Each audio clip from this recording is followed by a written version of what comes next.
سب سے پہلی جو بات کی تھی، میں نے کہا تھا کہ اللہ نے اگر مجھے عزت دی تو میں انشاءاللہ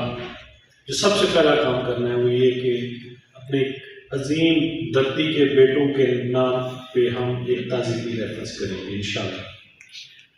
الحمدللہ رب العالمین والصلاۃ والسلام علی سید الانبیاء والمرسلین۔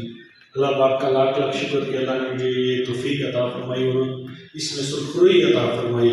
کہ میں نے اپنے ان دونوں محسنوں، اس بار کے محسنوں، اس علاقے کے محسنوں کے ساتھ، ان کی روح کے ساتھ جو وعدہ کیا تھا، اللہ نے وہ وعدہ پورا کرنے کی توفیق عطا فرمائی۔ ہم نے یہ تعزیتی ریفرنس کا جو بینر ہے یہ ہم نے اپنے بار کے گروپ میں شیئر کیا تو مجھے ایک دوست نے میسج کیا، وہ نہیں لکھا تو واللہ باللہ میں میرے ساتھ حافظ افتخار صاحب جب ہم یہ بینر ڈیزائن کر رہے لکھا تھا، میں نے اسے کہا نہیں یہ مٹا دو۔ کہتا کیوں؟ میں نے کہا یہ لوگ کب مرتے ہیں؟ وہ لوگ کب مرتے ہیں جو دوسروں کی خدمت کرتے ہیں؟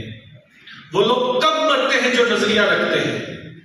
وہ لوگ کب مرتے ہیں جو اپنے ساتھ اتنی کی خوشبوئیں موجود ہے، ان کی خدمت موجود ہے، ان کا اس بار میں حصہ موجود ہے اور اس حصے کو آگے لے کے چلنے والے ہم لوگ موجود ہیں۔ ان کی وہ علم کی جلائی ہوئی شمع، سب سے مشکل علم جس کو نبی کریم نے چٹ پڑھی ہے، میں ایک بندے کی امانت تھی، وہ فوت ہو گیا،